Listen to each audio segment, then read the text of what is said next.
Assalamualaikum warahmatullahi wabarakatuh. Salam sejahtera untuk kita semua. Senang berjumpa lagi dengan Anda semua. Bagaimana kabar Anda? Semoga Anda dalam keadaan sehat walafiat. Pada pertemuan kita kali ini, kita akan melanjutkan materi tentang digital forensik. Pada kesempatan ini kita akan fokus untuk bicarakan operating system forensik.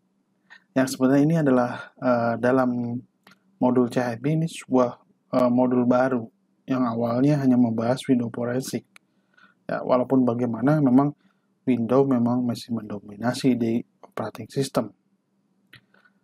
Nanti juga ada beberapa hal yang mungkin Anda bisa praktekkan ya di dalam tutorial tersendiri, mungkin tutorial dan praktek tersendiri dari saya.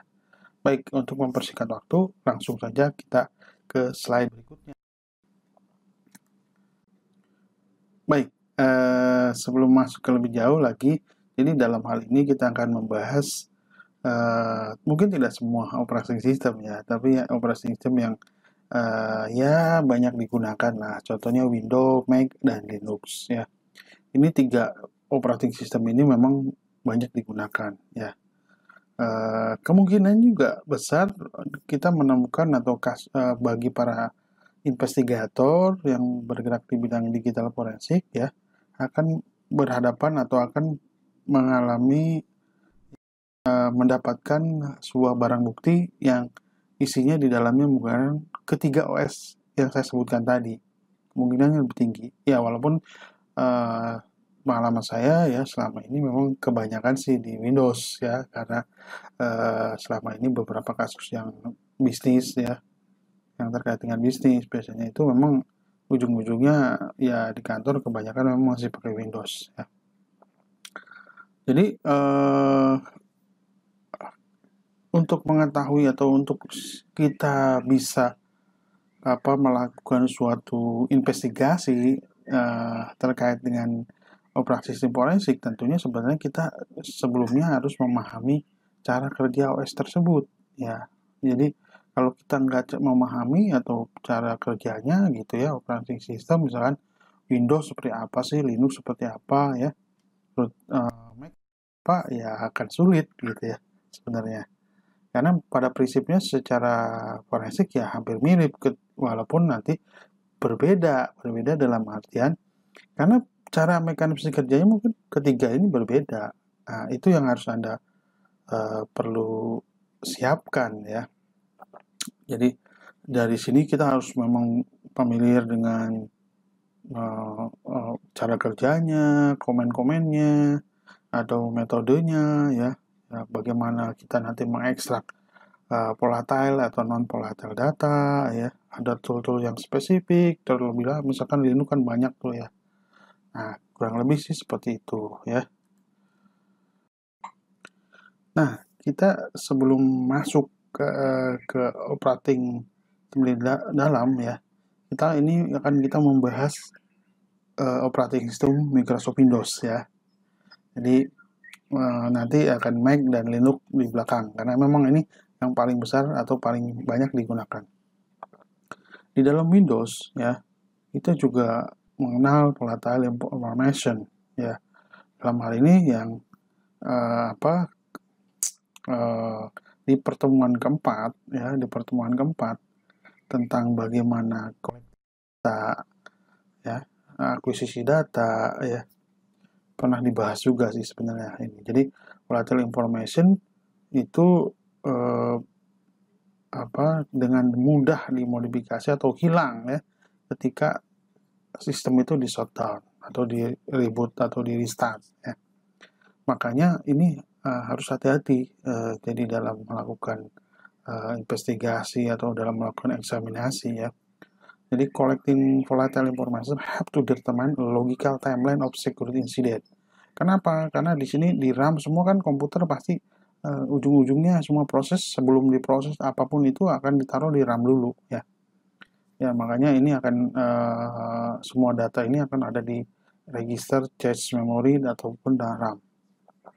Adapun volatile information itu misalkan system time, log on user, open file, network connection, ya, network status. Di situ juga ada process information, proses to port mapping, ya, kalau dia udah connect dengan jaringan, ya, proses memorinya seperti apa, mapped drive-nya, kemudian juga share file, ya, clipboard content. Misalnya kita Ctrl+C itu kan langsung ke clipboard, ya, service of drive information dan command history.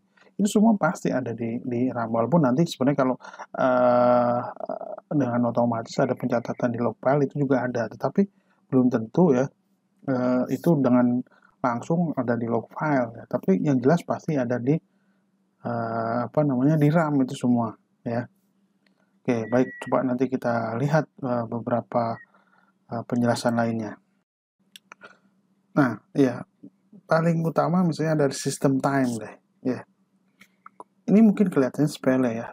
Ya, tapi di sini kita bisa berawal dari sini kita bisa melihat nanti kronologisnya kejadian, terus kapan terjadi misalkan suatu tindakan yang melanggar hukum atau apa, ya, misalkan dihacknya kapan, ataupun terjadi pengiriman informasi, menerima email, ataupun apapun itu misalkan itu bisa dilihat dari sistem time paling enggak, ya. Jadi ini akan menyediakan detail daripada informasi yang dikumpulkan. Jadi selama investigasi itu mungkin kita cek-cek dulu seperti kayak gini nih, ya. Dan ini juga akan membantu kita dalam meng-recreate, ya, akurat timeline, ya. Jadi nanti kita bisa tadi kan kalau dalam proses investigasi itu jangan lupa ada namanya chain of custody, ya, chain of custody. Nah, ini juga akan berguna untuk sistem uptime provides, ya, an idea of when a exploit attempt might have been successful. Jadi apa maksudnya di sini? Jadi ini dengan melihat seperti ini, kadang-kadang kita punya ide, ya, mungkin seperti ini. Kayaknya nggak masuk akal sih. Kayaknya kurang ini segala macam. Seperti itu kurang lebih, ya. Nah, kurang lebih sih seperti itu, ya.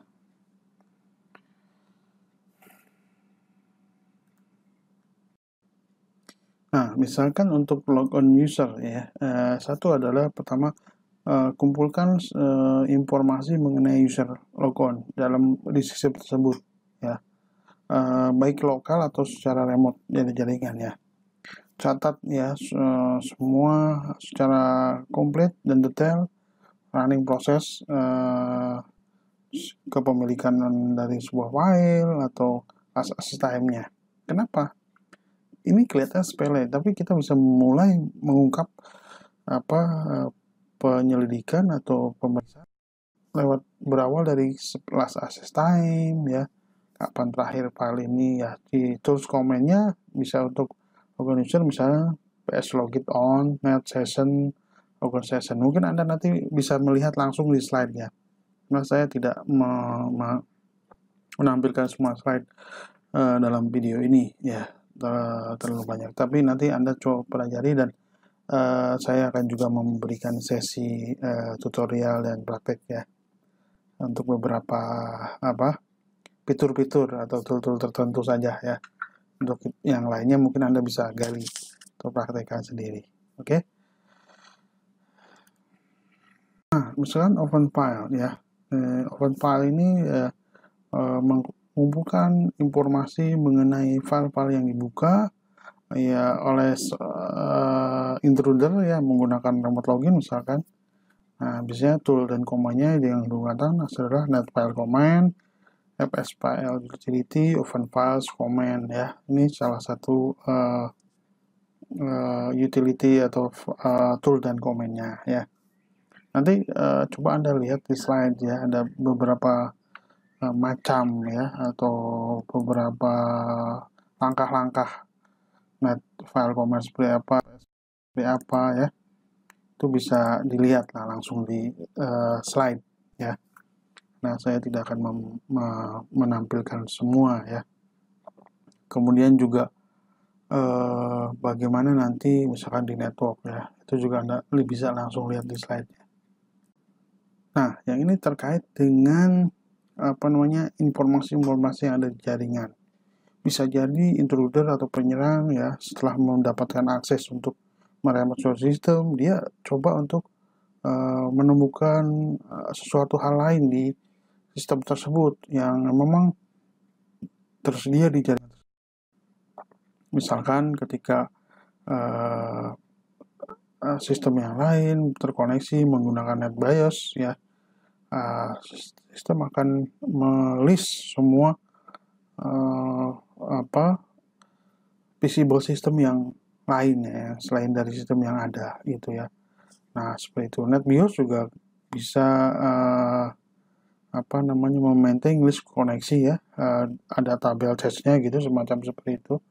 Nanti bisa dalam network forensik ini sih sebenarnya ya, lebih detailnya. Nah, di Windows juga ada command lain yang utilisasi nbstat ya, yang bisa digunakan untuk melihat NetBIOS name-nya dari tabel cache itu ya. Biasanya ada parameter nbstat min-c gitu ya. Opsi untuk memperlihatkan konten dari NetBIOS name-nya ya. Ya, yang mana ini mengandung NetBIOS name ke IP address mapping ya. Seperti itu kurang lebih ya.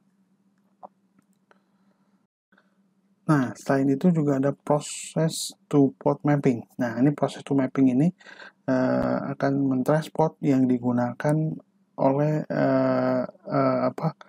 proses tersebut ya, yang digunakan oleh maksudnya proses yang terjadi di sistem tersebut dan protokol yang terkoneksi ke IP-nya ya. Tools dan komen untuk memanggil proses to port mapping biasanya menggunakan netset command yang diperlihatkan di sebelah sini ya. Nah, selain itu sebenarnya masih banyak lagi ya, bagaimana juga kita mengetahui proses memori ya, yang proses memori yang mungkin mencurigakan ya, secara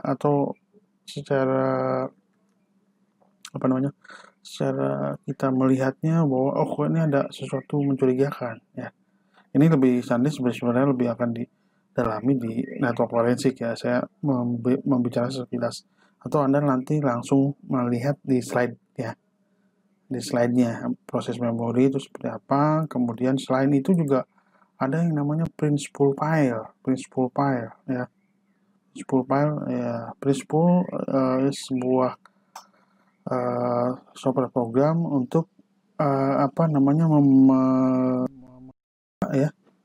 print job ya, pekerjaan ngeprint gitu ya. Nah, ini juga mungkin bisa dimanfaatkan juga, atau ini menjadi barang bukti, bisa jadi jam segini tanggal segini ada yang ngeprint. Kelihatannya memang sepele ya seperti itu, tapi ini bisa jadi petunjuk lah begitu ya, petunjuk. Oke. Nah, nanti tolong Anda lebih detail lagi membacanya atau dipelajari lagi di slide-nya ya.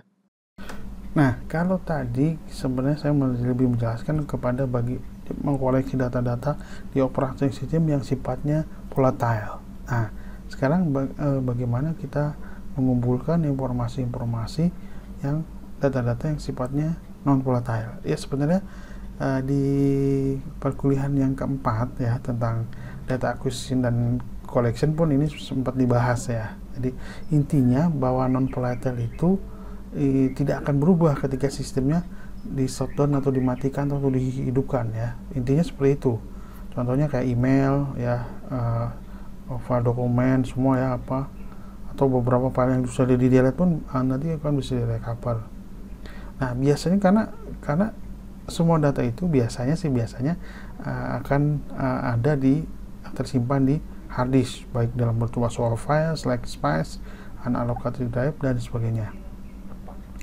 Nah, non volatile lainnya seperti DVD, flash disk, USB ya, smartphone, memori ya, salah satunya itu ya, contohnya ya seperti itu. Nah, nanti pun bagaimana kalau kita memeriksanya ya, tentu ada beberapa teknik-teknik tertentu ya, yang nanti ini akan banyak ke registry sebenarnya. Nah, baik ya. Jadi ketika memeriksa file system, tentu kita bisa juga lewat command prompt ya. Di sini run command dir ya, seperti biasa itu O.2D ya, in the command prompt. Jadi nanti ada time-nya, ada date-nya di operating system yang terinstalasi itu. Kadang-kadang juga kita mendapat informasi mengenai service pack apa, patch dan subdirectory secara otomatis ya. Atau juga beberapa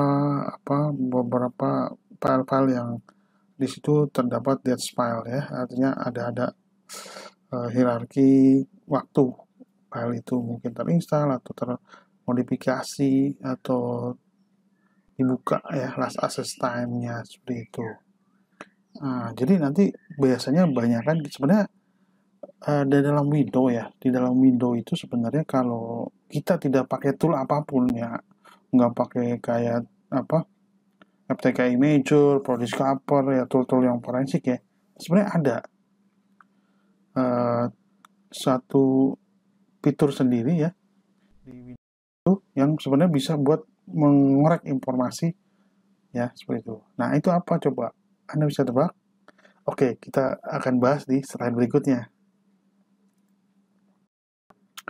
Nah, jadi sebenarnya tadi pertanyaan yang tadi saya itu bisa dijawab dengan ini, yaitu ya registry. Jadi di registry ini ya, kalau kita tahu ini apa rahasianya di balik registry ini, kita sebenarnya tanpa tool tambahan ya, hanya dengan registry saja itu sudah bisa memforensik ya, mengeksaminasi sebuah sistem di Windows. Jadi separate registry value and setting could affect the subsequent forensic analysis and investigation. Benar.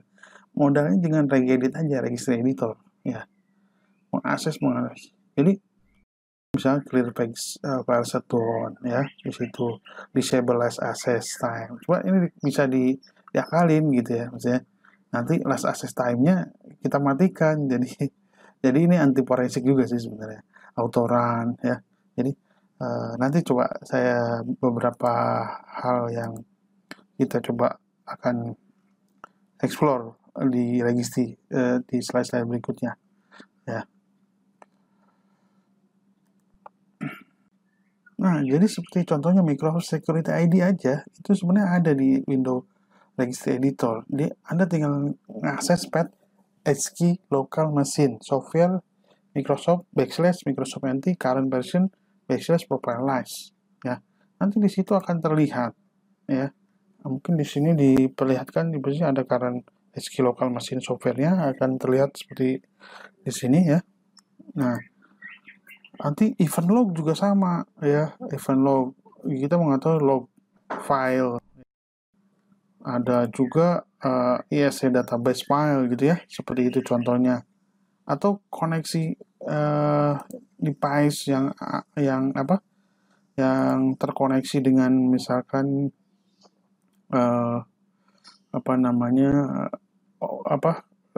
komputer tersebut, laptop tersebut ya.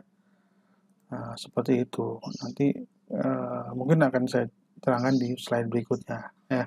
Anda juga harus melihat slide-slide yang ada di materi yang saya share di sini ya. Nah, ini kita bisa melihat di sini connecting device ya. Document device connect to system undergoing investigation. Misalkan gini, ini file ini datangnya dari mana atau kenapa ada di sini. Kita juga bisa lihat. Padahal di laptop atau PC kita itu nggak ada maksudnya nggak diperkenankan atau jarang sekali share file lewat flash disk misalnya. Ternyata ada misalnya dalam device printer section atau quick device manager biasanya ini muncul, tapi kadang-kadang ada select show hidden device di situ ya. Jadi untuk melihatnya portable device yang seperti flash disk yang bisa kita lihat. Biasanya ada DevCon tools ya yang bisa kita gunakan untuk sebagai misalkan dokumen device apa yang attach ya Windows system tersebut ya. Misalkan outputnya ternyata depcon resources port and depcon list last depcon list last USB 1394 misalnya seperti itu. Nah, itu juga bisa jadi petunjuk gitu. Oh, ini ternyata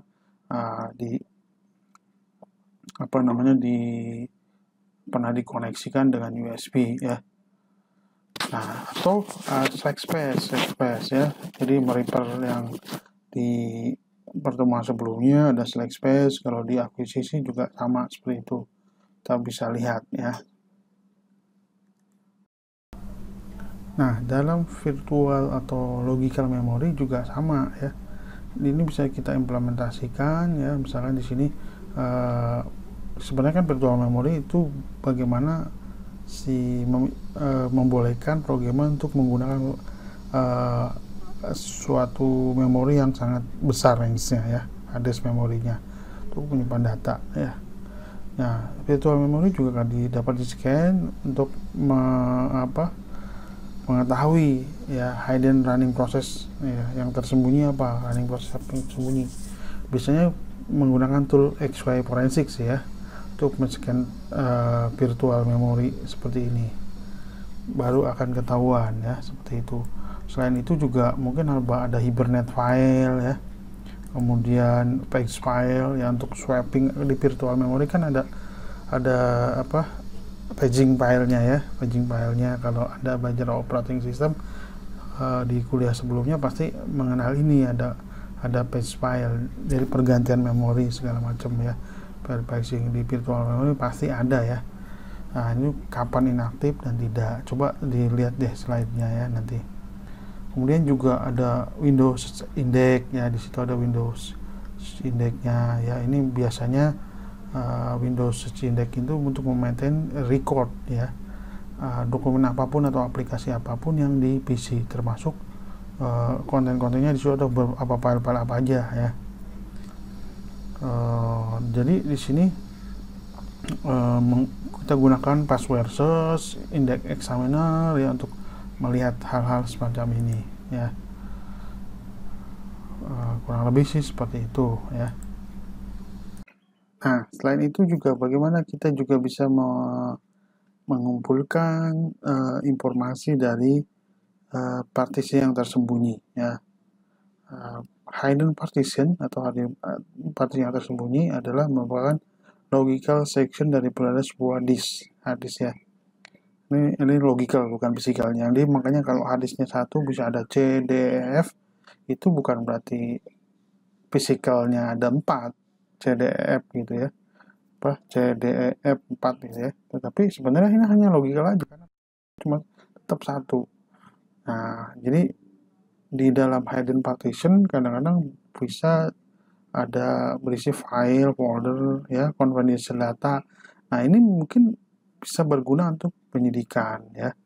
Ada toolnya seperti find and mount gitu ya, untuk membantu kita memberikan menggali informasi dari hidden partition seperti ini ya.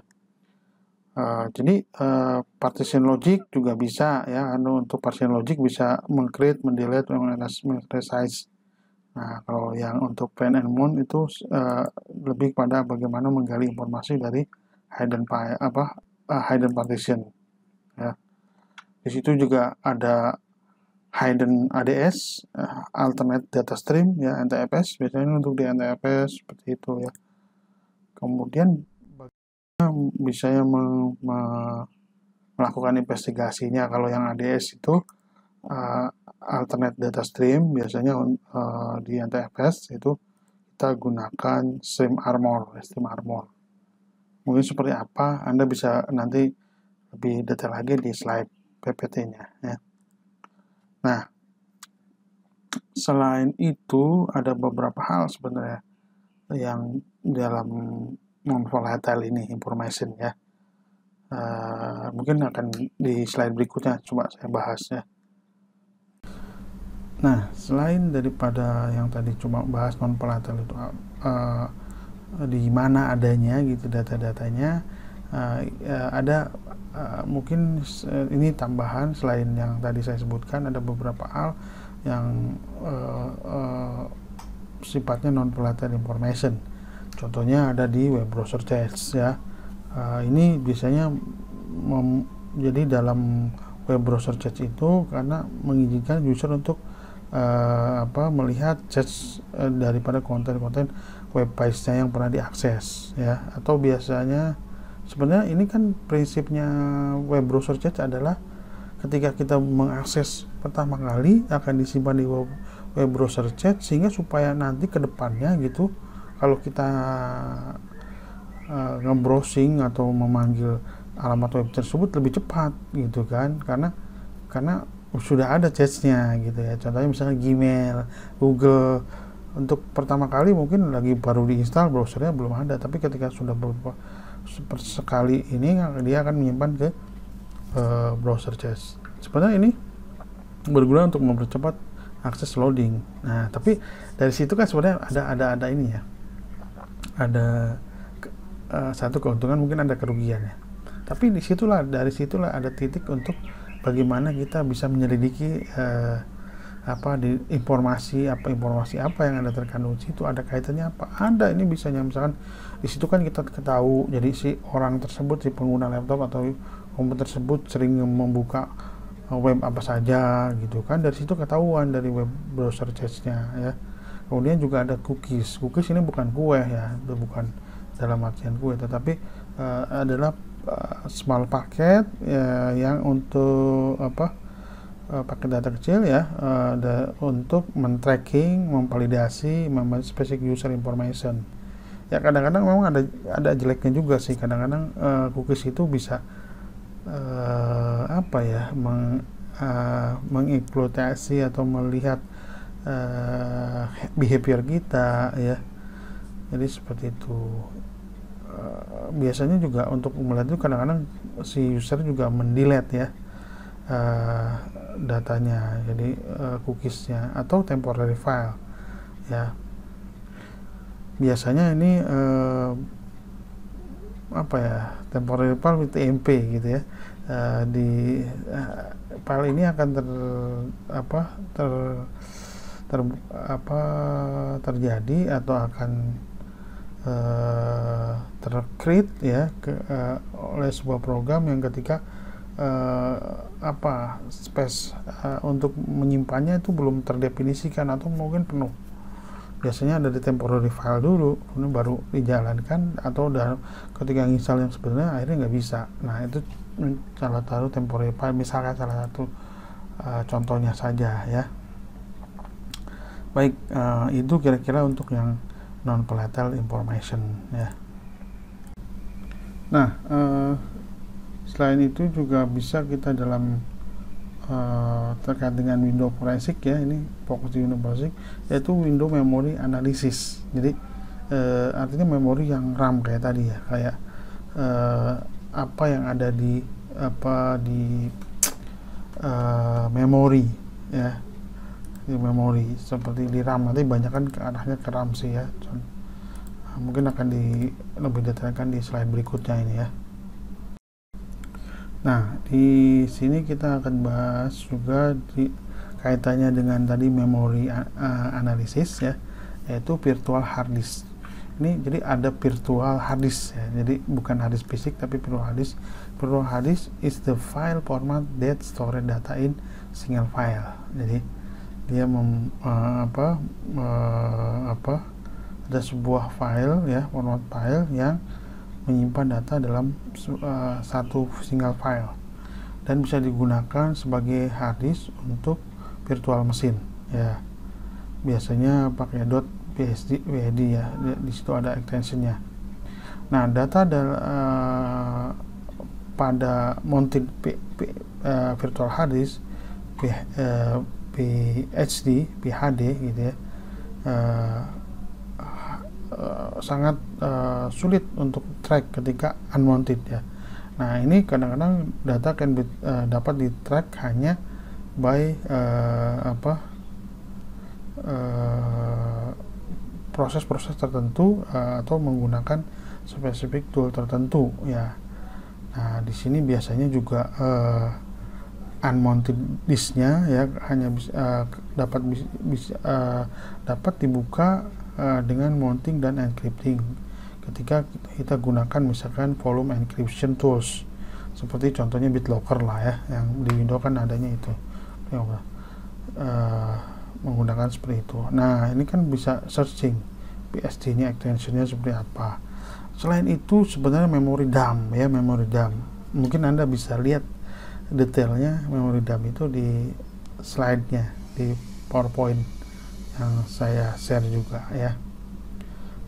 Selain itu IP proses ya, IP proses juga ada di dalam bagian daripada window memory analysis ya, dan bagaimana mekanisme atau proses creation-nya seperti apa Anda bisa lihat sebenarnya di slide itu udah detail ya, dari parsing memori content seperti apa. Nah, itu juga kemudian bagaimana mengekstrak proses image ya, image yang ada di Windows. Nah, tolong dilihat lagi ya di slide-nya, sehingga bagaimana juga mengkoleks proses memori yang ada ya. Jadi misalnya mengkolek konten daripada proses memori yang tersedia dalam sebuah RAM dump file gitu ya. Biasanya pakai tool pmdump.exe lah tentunya ya, proses dumper dan sebagainya ya. Oke, seperti itu ya. Nah, seperti yang saya tadi kemukakan ya, sebenarnya kita tidak dalam hal ini nggak perlu pakai tool apa-apa gitu ya, nggak perlu bantuan pakai tool ProDiscover, FTK Imager atau Ncase dan segala macam. Dengan kita tahu atau ngoprek registry yang ada di Windows, tahu seluk-beluknya, sebenarnya itu sudah bisa memforensik ya, artinya memeriksa secara digital forensik. Nah, ini biasanya kita harus memahami registry ya. Nanti perintahnya atau komennya cukup mudah gitu. Komen pun ada regedit atau regedit 32 ya. Ya, ini ada berapa? Ada 5 nih. Hive, SQ class root, current user, local machine, SQ user, SQ current config. Ini kalau kita oprek-oprek itu kalau tahu semua ya sebenarnya udah memberikan suatu petunjuk ya. Nanti yang seperti USB write blocker juga sebenarnya konsepnya ngambil dari registry yang di pertemuan sebelumnya ada coba praktekkan ya. Nah, ini di istilahnya ini ada Hive ya. Hive in the window registry play a critical role in the function of the system. Jadi kita bisa tebak lah nanti adanya di mana ya. Ada 5 Hive itu. Misalkan HKey atau high key user ya kalau bahasa ya. HKey user ini berisi semua apa yang terkait dengan misalkan user profile ya yang aktif, yang it's contain all the actively loaded user profile for the system. Jadi user-user yang aktif menggunakan sistem tersebut. Kemudian ada lagi HKey classes root. Nah, Hive ini berisi konfigurasi atau informasi tentang bagaimana konfigurasi yang terkait dengan aplikasi yang digunakan ya untuk membuka bermacam-macam file, misalkan berarti Microsoft Word untuk membuka doc dan segala macam seperti itu. Kemudian HKey current config. Nah, ini berisi tentang profile hardware yang digunakan. Di sini jadi ketahuinya misalkan harddisknya tipe apa ataupun memorinya ada berapa slot gitu segala macam seperti itu, atau berapa kapasitas memorinya. Nah, ini yang terkait dengan hardware pasti akan ada di HKey current config ini. Jadi ya. Nah, kemudian ada lagi HKey local machine. Nah, ini masih terkait dengan konfigurasi hardware juga, tetapi ini lebih kepada hardware dan software ya, di tengah-tengahnya gitu ya. Content pass array of configuration information for the system including hardware setting. Jadi settingan hardware misalkan USB write blocker kayak kemarin itu, atau software setting misalkan softwarenya di konfigurasi misalnya pakai bahasa Inggris atau apa gitu ya. Nah, seperti itu. Ada lagi XKey current user.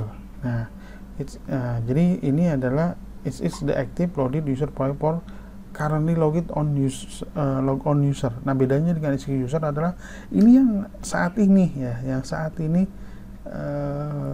memakai gitu, atau yang terakhir kali memakai. Beda dengan yang nomor 1 itu user profile apa aja yang pernah login ke situ itu kan. Kalau komputernya jaringan kan bisa satu terminal bisa beda-beda ya. Nah, kurang lebih sih seperti itu.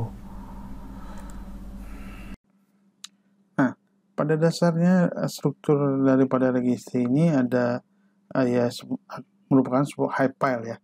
Di sini ada beberapa komponen yang kita sebut cell ya. Sel, jadi sel ini mempunyai struktur yang spesifik ya, dan tipe informasi yang spesifik ya. Pertama ada key cell, ini berisi registry key information ya. Misalkan ada last write time for the key ya, atau value cell, ini adalah yang menampung ya nilai ya data. Biasanya value kalau di dalam biner ya, kalau nggak 0 dan 1. Ada sub key ya. Ini merupakan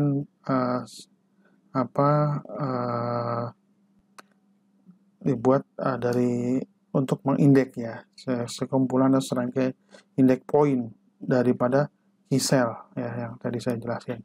Ada value cell, nah value-nya ini nilainya ya, indeksnya. Jadi kemudian ada security descriptor ya. Nah, kurang lebih sih seperti itu ya. Jadi isinya nanti kalau ada value-nya dirubah nanti bisa berubah tuh.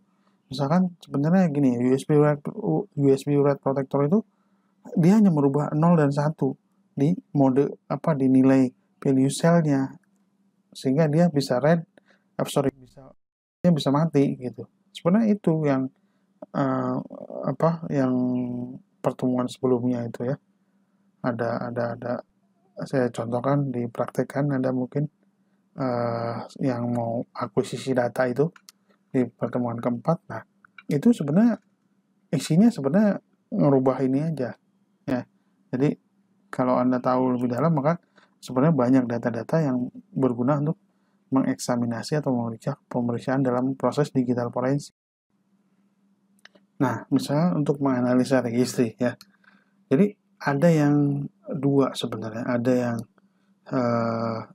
lab response, ada yang juga postmortem investigation, artinya setelah kejadian gitu ya analisisnya. Nah, ini biasanya ProDiscover ya, itu bisa digunakan untuk mengakses registry selama postmortem analisis, artinya setelah kejadian ya. Untuk informasinya bisa Anda mungkin nanti saya coba demokan ya beberapa hal ProDiscover. Case di ProDiscover-nya bisa cuma klik window-nya, directory, content view. Nah, di situ ada add to register viewer ya. Akses data register akan melihat di mana. Nah, nanti mungkin di tutorial atau demo ya, prakteknya akan saya share juga, akan saya tampilkan. Selain itu juga kita bisa melihat informasi yang ada di OS-nya. Sama sih kayak kita klik kanan terus sistem gitu, lihat sama juga. Cuma tempatnya ada di SKey local machine, berarti kalau kayak gitu ya. Mungkin Anda tayangan di sini nggak terlihat, tapi coba lihat di slide-nya akan terlihat juga ya. Time zone information-nya, bukan time zone yang buat main game ya, maksudnya time zone, informasi zona waktu yang digunakan sistem itu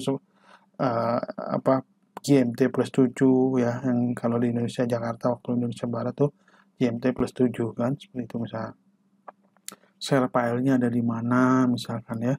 Kemudian wireless SSD pun ada nanti ya, biasanya ada di software Microsoft ya. Jadi kalau di Windows 10 ya, itu biasanya ada di software Microsoft Windows NT current version network list ya.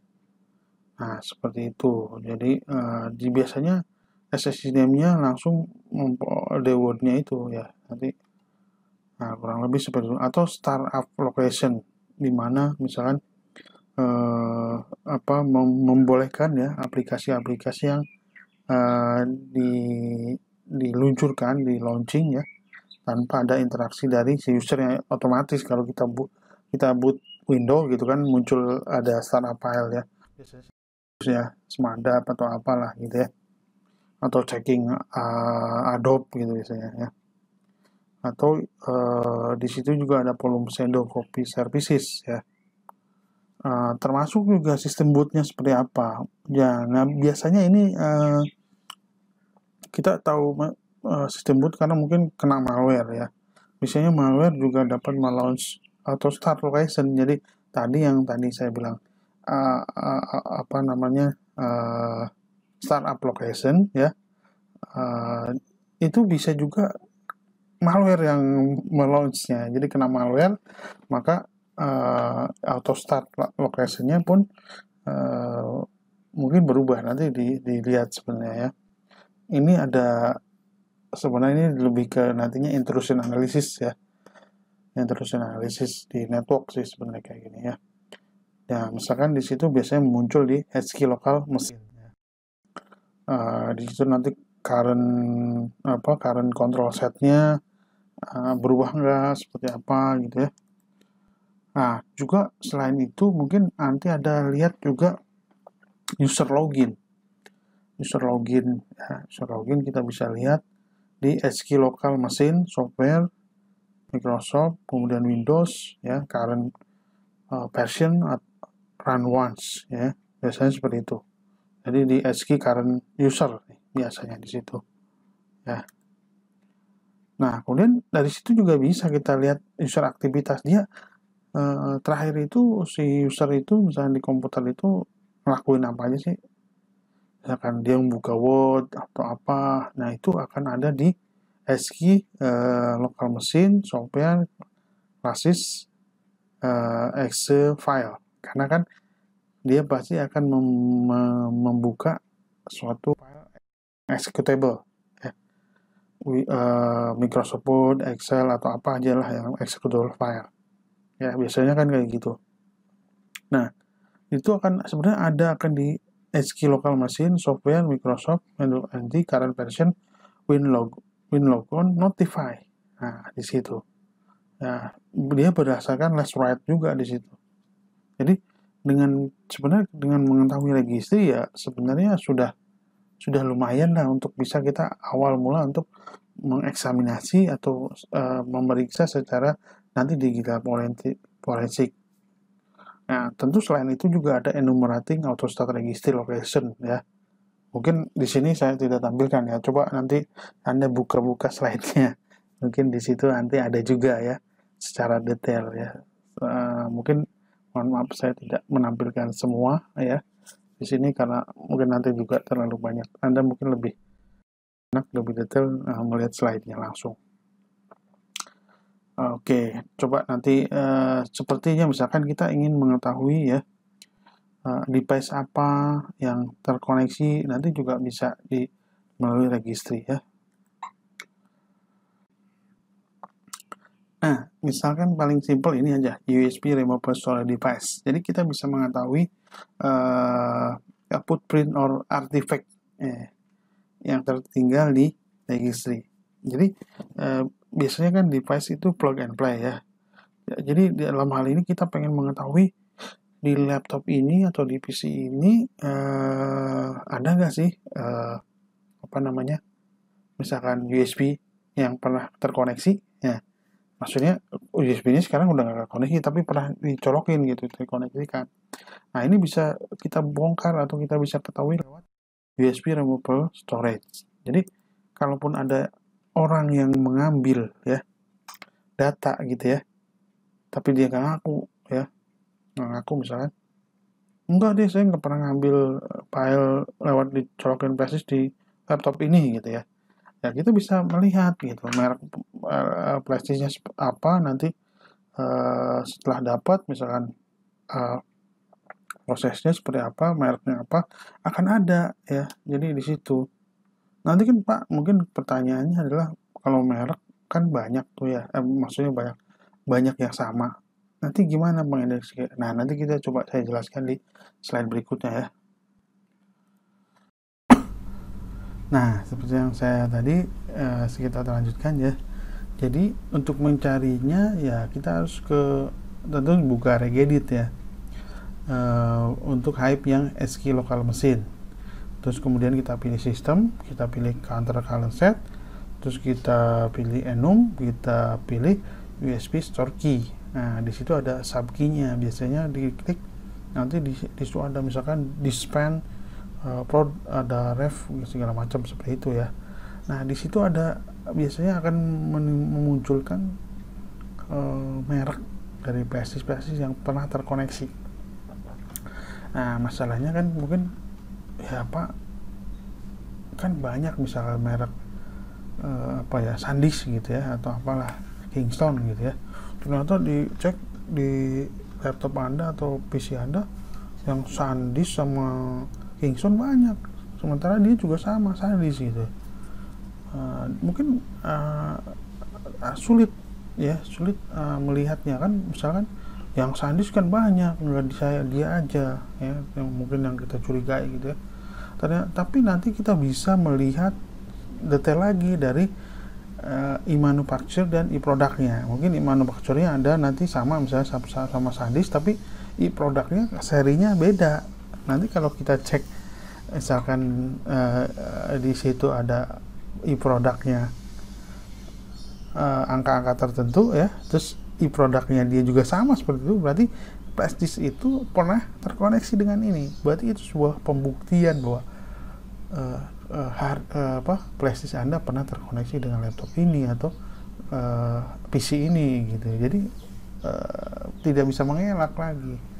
Jadi nanti ada serial number-nya juga gitu ya. Maksudnya serial number mungkin beda gitu ya. Mungkin walaupun sama-sama Anda punya SanDisk, saya punya SanDisk, serial number-nya akan beda. Kita cek aja nanti di laptop itu. Serial number-nya berapa gitu. Mungkin panjang ya.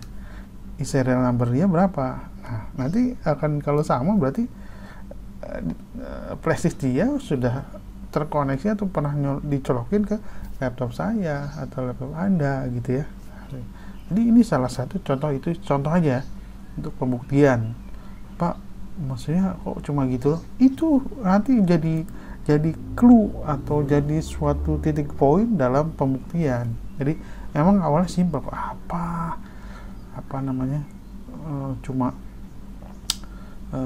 membuktikan prestis cuma dicolok di laptop, apa kaitannya ya. Nanti berkembang itu bisa membuktikan bahwa telah terjadi misalkan pengambilan data segala macam, jadi berkembang. Jadi dari hal yang simpel ternyata bisa dikembangkan untuk pembuktian lain ya.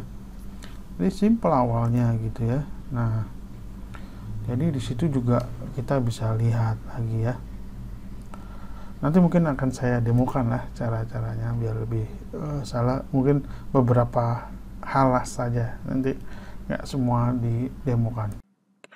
Nah, selanjutnya kita juga bisa men-track aktivitas daripada pengguna, ya, user activity-nya ya. Ini sebenarnya ada semua di NT-user.dat ya. Nanti di situ ada last write time-nya ya. Hype-nya apa? Hype-nya current user tentunya ya. Di situ akan bisa terlihat ya.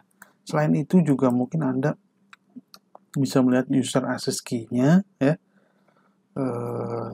Nanti Anda bisa lihat juga di slide-nya ya. Selain itu bisa Anda melihat MRU ya, most recent use ya, list. Jadi siapa yang sering pakai gitu ya. Kurang lebih most recently used.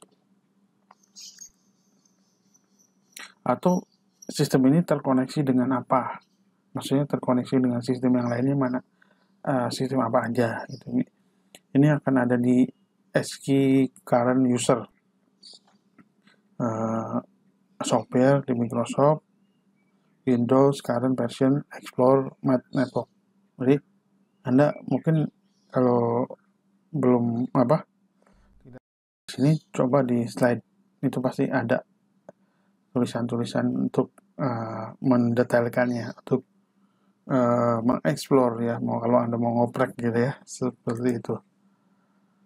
Atau juga untuk bagaimana merestore ya, registry untuk restore point. Biasanya kan bikin restore point ya. Biasanya kalau ada apa-apa, kalau ada restore point gampang kan balikin lagi ke restore point. Cuma kita nggak disiplin aja. Tiap periode tertentu mungkin tiap minggu restore point lumayan. Jadi kalau ada malware, ada virus masih bisa dikembalikan gitu ya paling enggak. Nah, atau juga kita juga ngelihat di situ ada start of location-nya yang kayak tadi ya, yang file-file apa aja yang bisa muncul tanpa ada aktivitas dari user atau otomatis muncul ketika komputer di booting dinyalakan ya. Oke, selanjutnya tadi bicara tentang window registry analysis. Selanjutnya adalah tentang cache, cookies, and history analysis. Ini juga menarik ya sebenarnya ya. Kenapa? Biasanya dari tahun ke tahun pas kita praktekkan ini, mahasiswa kadang-kadang nggak berani, nggak pede, ya. Nggak pede untuk menganalisis cache cookie-nya masing-masing, laptop masing-masing. Dilihatin oleh saya gitu ya. Kenapa? Nanti kita coba atau kita lihat kenapanya. Nanti Anda akan tahu sendiri ya setelah slide berikutnya. Nah, pembahasan kita seperti yang tadi bilang akan terkait dengan cache, cookie, and history analysis. Nanti ini berkaitan dengan browser sih ya, misalkan Mozilla, nanti Firefox apa, kemudian mungkin akan ada beda-beda gitu ya, maksudnya historinya Chrome gitu ya, kemudian atau Safari atau Microsoft Edge gitu ya. IE masih yang pakai IE mungkin masih ada, nanti kita lihat analisis toolnya ya, analisis toolnya seperti apa gitu ya. Nah, ini Mozilla Firefox ya. Jadi semua akan sini ya. Ada juga nanti MC Chat View ya untuk Mozilla di sini. Atau cookiesnya seperti apa, registrinya, detailnya ya. Ada toolnya namanya MC Cookies ya. Oke. Nah, dengan tool seperti ini, MC Search View misalkan ya, nanti itu akan terdisplay juga tuh yang URL, content type, file size, last modified time, last space time-nya, expiration time-nya, page count-nya, server name-nya, semua yang ngebuka lewat Mozilla ya, Firefox gitu ya. Itu bisa kelihatan, Pak, saya udah ngapus, ya udah coba aja nanti ya kita lihat. Atau Mozilla Cookies View-nya juga bisa dilihat nanti ya. History view-nya nanti di sini. Mungkin nanti saya akan dipraktekkan ada tutorialnya. Tools-nya nanti coba saya kasih ya. Free, tenang aja free. Seperti itu ya. Nanti ada sesi tersendiri untuk mendemokan tools-tools yang ada di sini, terutama yang terkait dengan cache, history dan sebagainya ya, terkait dengan browser. Nah, untuk Google Chrome pun ada cache-nya, cookies-nya, history sama seperti Mozilla tadi, cuma mungkin ininya berbeda ya, penempatannya di mana segala macam. Jadi sama, nanti ada tools-nya juga yang coba kita praktekkan gitu ya, di mana seperti apa file-file apa aja yang sering digunakan atau yang sering dibuka ya. Nah, makanya biasanya kalau dalam perkuliahan tatap muka, ketika didemokan terus dicoba ke laptop masing-masing dan diperlihatkan ke saya gitu, atau saya melihat, mahasiswa biasanya keberatan gitu ya, karena saya nggak tahu deh katanya keberatan karena mungkin history browsingnya ketahuan sama saya gitu. Padahal sih saya tidak ada apa-apa ya. Mau mengakses situs apa aja juga itu tanggung jawab Anda lah ya. Saya hanya pada waktu itu hanya ingin menunjukkan bahwa ini bisa loh. Coba Anda hapus terlebih dahulu seperti apa ya. Itu sebuah toolsnya seperti itu. Nah, jadi di Chrome cookiesnya pun sama, di Chrome juga sama, Google Chrome ya, Google View-nya kelihatan ya, kelihatan di situ nanti ada Chrome History View sama lah kayak Mozilla tadi ya. Atau Pak, saya tidak pakai Chrome Pak, Google Chrome, saya tidak pakai Mozilla, saya pengguna Microsoft Edge. Wah, berarti nggak ada dong Pak. Nah, nanti kita lihat ya, apakah dengan menggunakan Microsoft Edge selamat dari tool-tool seperti ini. Ya, kita lihat nah ini untuk pengguna Microsoft Edge ya, ternyata Anda tetap tidak selamat juga, ada tool-toolnya tetap ya untuk Microsoft Edge juga, cuma letaknya saja nama foldernya yang berbeda gitu ya, cookiesnya apa namanya, historinya, chat view-nya ya, Anda bisa tetap terdetek ya, terdetek juga gitu ya. Coba Anda di slide berikutnya pasti saya akan tampilkan. Nah, ini di Edge View ya. Jadi Anda walaupun pakai internet Edge View ya sebenarnya ada. Nanti Pak Safari gimana? Nanti Safari bagiannya bagiannya Mac ya. Nanti kita kan gini masih membahas operating system Windows ya. Kita tunggu saja nanti coba yang Anda siap-siap yang pakai Mac gitu ya. Oh, selamat di Mac nggak ada Safari Chat View-nya. Nanti kita lihat ya. Sebenarnya menurut saya ada yang lebih umum ya. Nanti saya coba lihatkan di slide berikutnya ya, satu lagi nih. Nah, jadi ada yang lebih general analisis untuk browsing history view. Jadi ini tidak tergantung pada browsernya, mau IE ke, mau Chrome ke, mau Mozilla ya, ini bisa digunakan di hampir semua browser gitu ya. Jadi yang tadi Safari juga ini bisa juga sih sebenarnya, atau nanti ada yang spesifik lagi sebenarnya. Baik, tadi sebenarnya saya bicarakan itu adalah chat, cookies, dan history analysis. Nah, sekarang kita masuk ke window file analysis. Nah, jadi seperti apa window file analysis itu? Kurang lebih apa aja yang bisa dilakukan di situ ya? Apakah bagaimana kita mengambil sistem restore point-nya ya kan? Mengecek pre-patch file, shortcut file juga bisa ketahuan juga, image file gitu misalkan. Tapi untuk image file nanti mungkin saya akan lebih detailkan di dua pertemuan, yaitu image forensik ya, image forensik. Nah, seperti itu. Mungkin nanti kita coba seperti restore point akan saya bahas di slide berikutnya gitu ya. Nah, ya seperti yang saya bilang tadi bahwa di bahasan tentang media atau window file analysis ya, maksud saya window file analysis itu kita membicarakan juga sistem restore point ya, di mana dialokasikan. Jadi ini bisa mengetahui restore point-nya di kapan waktunya nge-restore point. Sebenarnya mungkin hal sepele ya, buat apa sih Pak restore point segala macam diambil datanya atau diselidiki.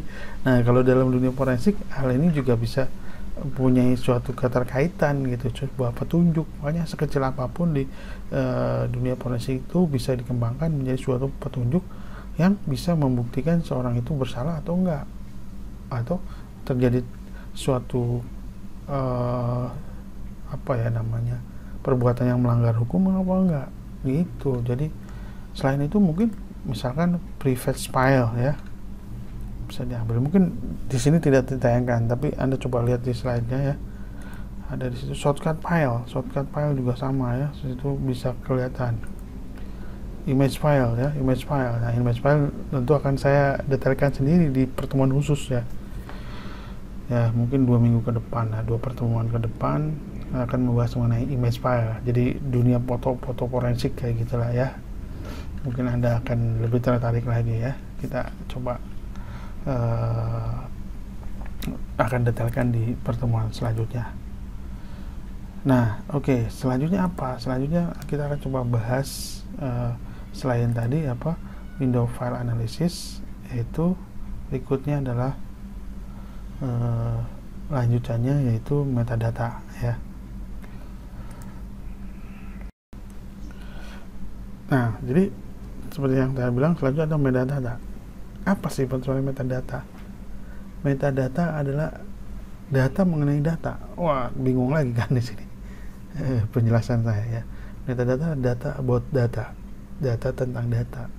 Maksudnya begini ya, data yang menjelaskan beberapa karakteristik dari data ya. Di situ ada kapan, siapa yang buat, kapan terakhir diakses, kapan terakhir dimodifikasi ya.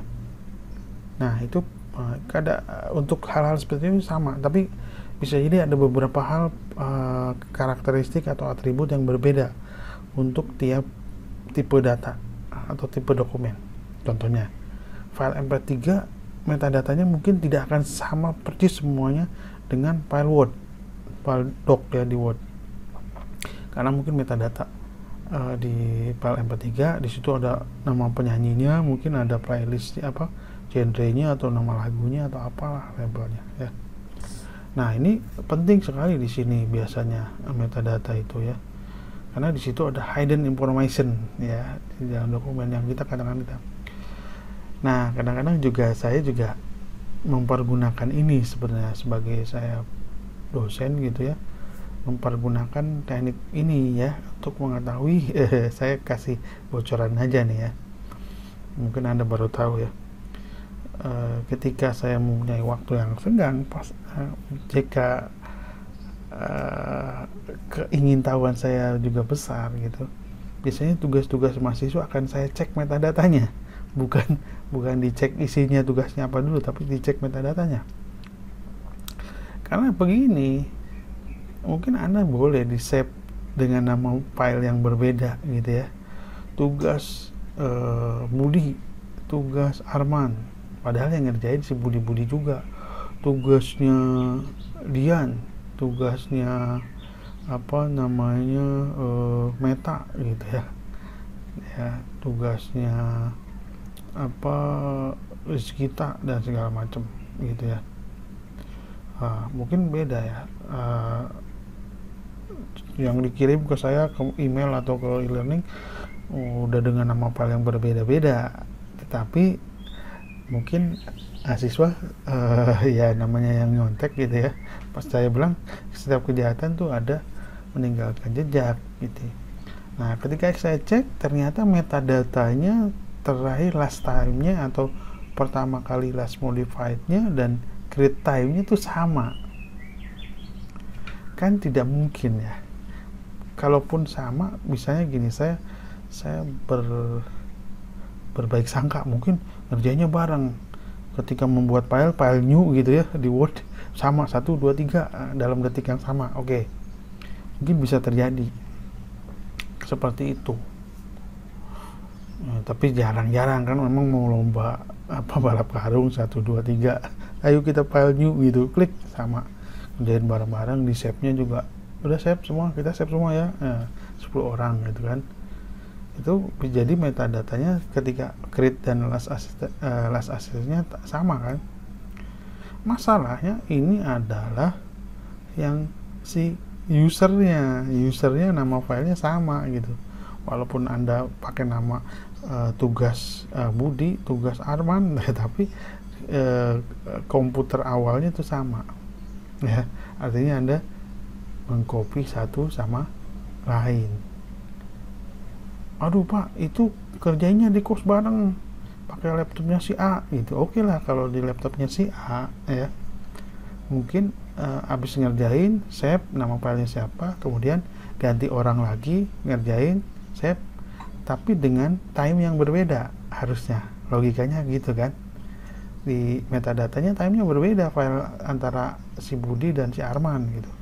Tuh laptopnya boleh lah sama, sehingga user create-nya sama kan, tapi waktunya harusnya beda, tetapi di metadata waktunya sama. Sehingga apa, analisa saya, dugaan saya, ini ngopi semua, hanya ngubah nama, NIM, ataupun kalau ada yang kreatif fontnya diganti. Nah, itu tentu akan ketahuan sih sebenarnya ya. Jadi kalau sama saya mah nggak bisa lah ya, nah, seperti itu ya, akan saya cek metadatanya.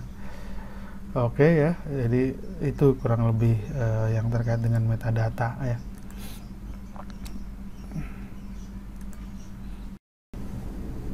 Ya, metadata untuk tiap-tiap file system yang berbeda tentu akan memberikan perbedaan ya di sini. Misalkan di biasanya dalam apa namanya Windows ya, biasanya kita paling banyak ya mengetahui metadata file dalam Windows system. Biasanya ada file maxtimes ya. Maxtime itu artinya apa? Sepanjangan daripada modified, accesses, and create ya, paling nggak itu ya, itu timestampnya ya. Di file ini berbeda file, tipe file seperti yang tadi saya bilang. Misalkan metadata dalam PDF tentu akan berbeda dengan metadata jenis untuk di Word ya, ataupun di Excel dan sebagainya ya. Biasanya kita menggunakan banyak sih sebenarnya metafield analyzer ya, metafield analyzer. Jadi Anda coba lihat aja di slide yang saya share itu, nanti di situ akan ada terlihat juga ya.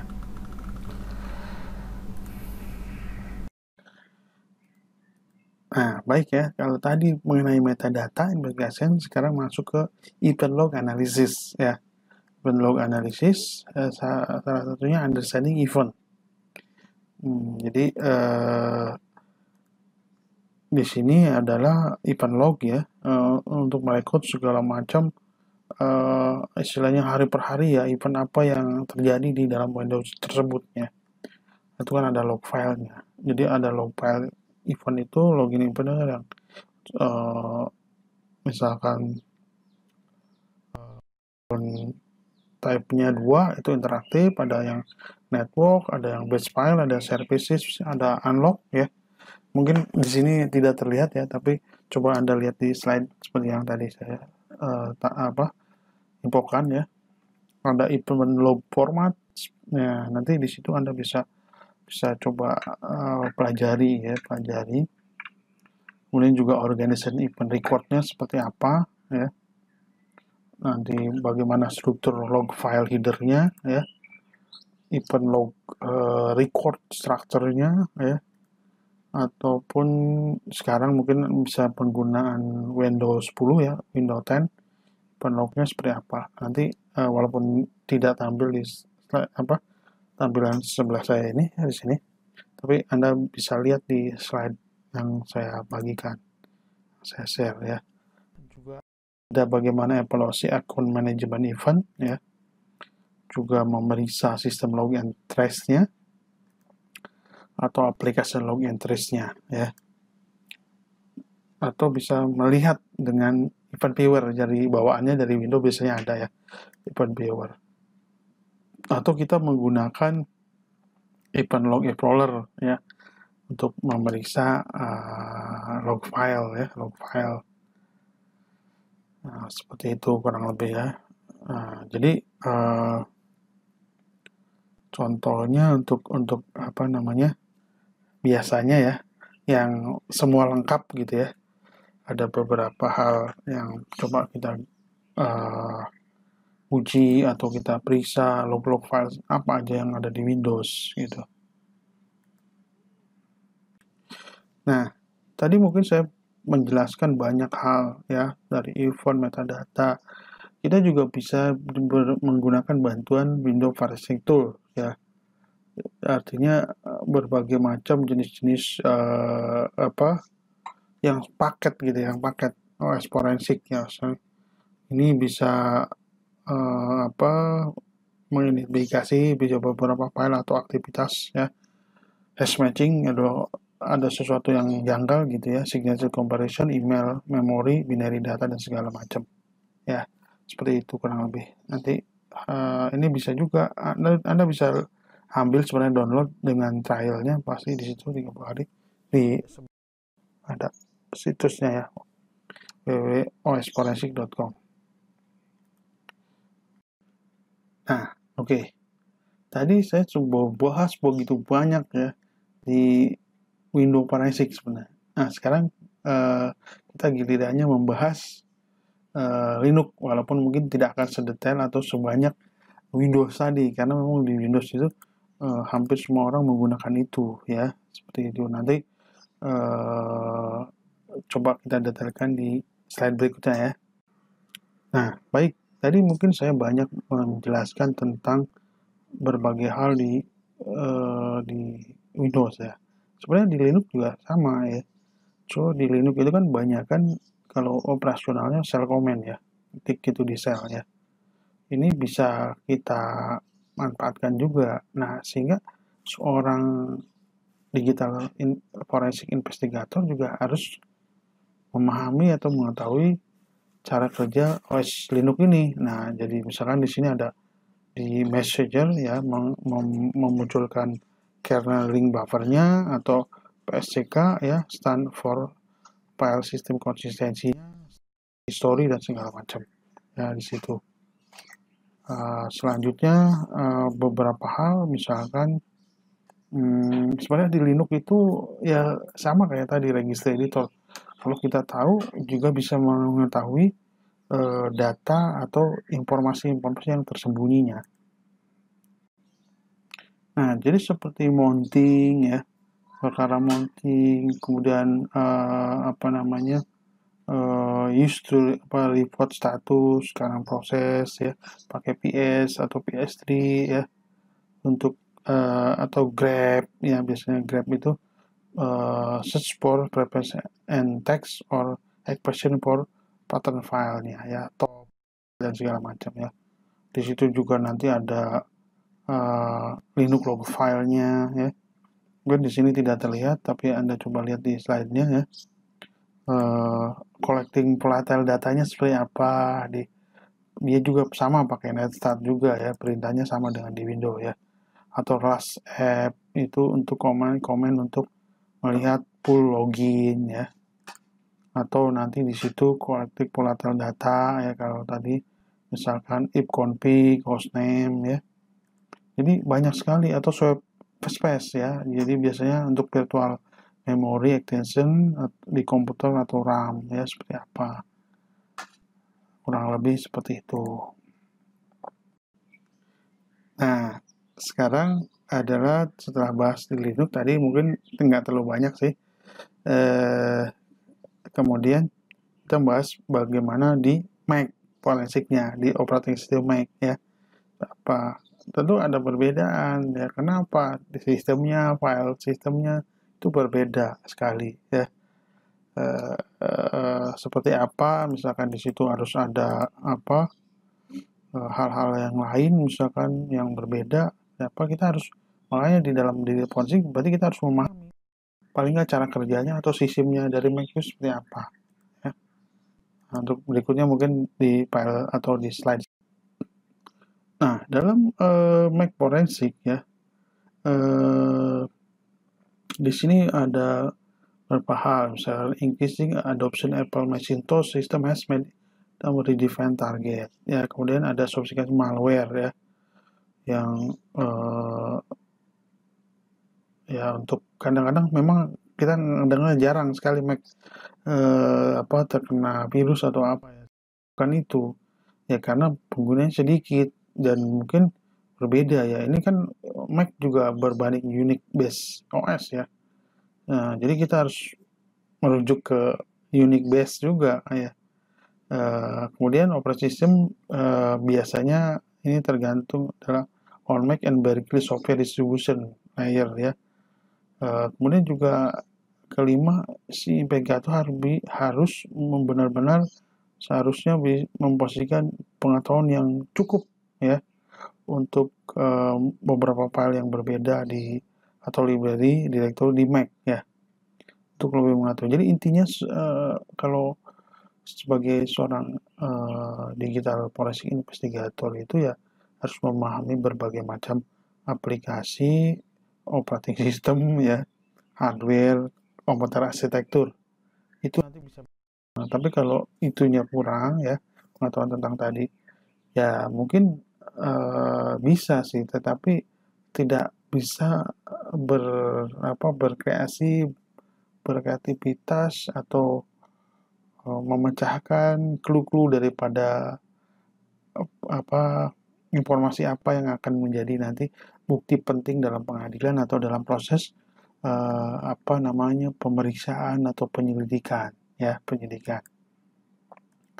Oke, ya, naik selanjutnya. Nah, ya di dalam forensik data tentu misalkan kita ingin melihat sistem versionnya berapa. Biasanya kan ada OS Mac OS 10 gitu ya. Dia bisanya pakai dari mulai misalnya nama binatang atau nama apa gitu versinya ya. Kemudian timestamp-nya juga, aplikasi bundle-nya biasanya ada Finder di situ ya. Ada Finder di situ ya, seperti itu. Nah, jadi di dalam Mac kan OS-nya macam-macam kan, biasanya dia misalnya dari mulai 10 poin berapa, dari mulai saya pakai dari mulai Snow Leopard, misalnya Lion, Mountain Lion, Maverick, Yosemite, El Capitan, Sierra, High Sierra, Catalina, sekarang maksudnya habis High Sierra itu Mojave dulu ya, Mojave, Catalina, dan terakhir yang ke-11 itu Big Sur ya. Nah, itu kita memang pengetahuan tentang OS juga perlu ya bagi seorang digital forensik investigator. Nah, baik ya. Jadi misalkan untuk user account ya, analysis file, Anda bisa lihat di sebelah sini, basic security module ya. Atau untuk hal-hal misalkan seperti Spotlight, time machine-nya ya. Mungkin ini yang pakai Mac udah biasa ya, time machine-nya, home directory ya. Home directory ya, istilahnya memang berbeda dengan Windows ya, banyak sekali. Time machine itu semacam untuk backup ya, backup file secara rutin gitu ya, semacam mungkin kalau saya samakan dengan Restore Point juga agak berbeda juga ya. Ada Apple Mail, ada web browsernya biasanya pakai Safari ya di sini ya. Seperti tadi juga ada sebenarnya Safari, instant messengernya pakai iChat ya, iChat di sini. Ada juga property list ya, jadi ada CF number, ada keychain-nya ya, beberapa log filenya yang ada. Mungkin akan saya detailkan di slide berikutnya. Nah, ini misalkan contoh log filenya digunakan untuk apa, ini bisa dilihat di sini ya, untuk lebih detailnya gitu ya. Atau nanti lebih detailnya Anda bisa melihat di slide ya berikutnya. Atau di slide yang saya share itu ya, karena saya tidak menampilkan semua ya semua slide di tayangan video ini ya. Oke, jadi sepertinya saya kira tentang pembahasan tentang operating system forensik udah baik dari Windows yang banyak mungkin porsinya ya, karena hampir banyak juga menggunakan Windows, Linux, ataupun tadi yang terakhir Mac ya. Setelah saya bahas mungkin agak lama sekali ini bahasan sesi kali ini ya, karena memang materinya juga banyak. Jangan lupa juga Anda membuka slide PPT-nya yang karena tidak semua ditampilkan di sini. Saya kira cukup sekian untuk materi eksplorasi kita kali ini. Saya ucapkan terima kasih. Wabillahi taufiq wal hidayah. Wassalamualaikum warahmatullahi wabarakatuh. Jangan lupa nanti saya juga akan membuat beberapa hal demo-demo atau tutorial terkait dengan misalkan registry dan segala macam yang ada di materi nanti. Jadi Anda ikuti ya, nanti praktikkan juga sehingga Anda punya pemahaman yang lengkap gitu ya. Oke, kalau gitu sampai jumpa di pertemuan berikutnya.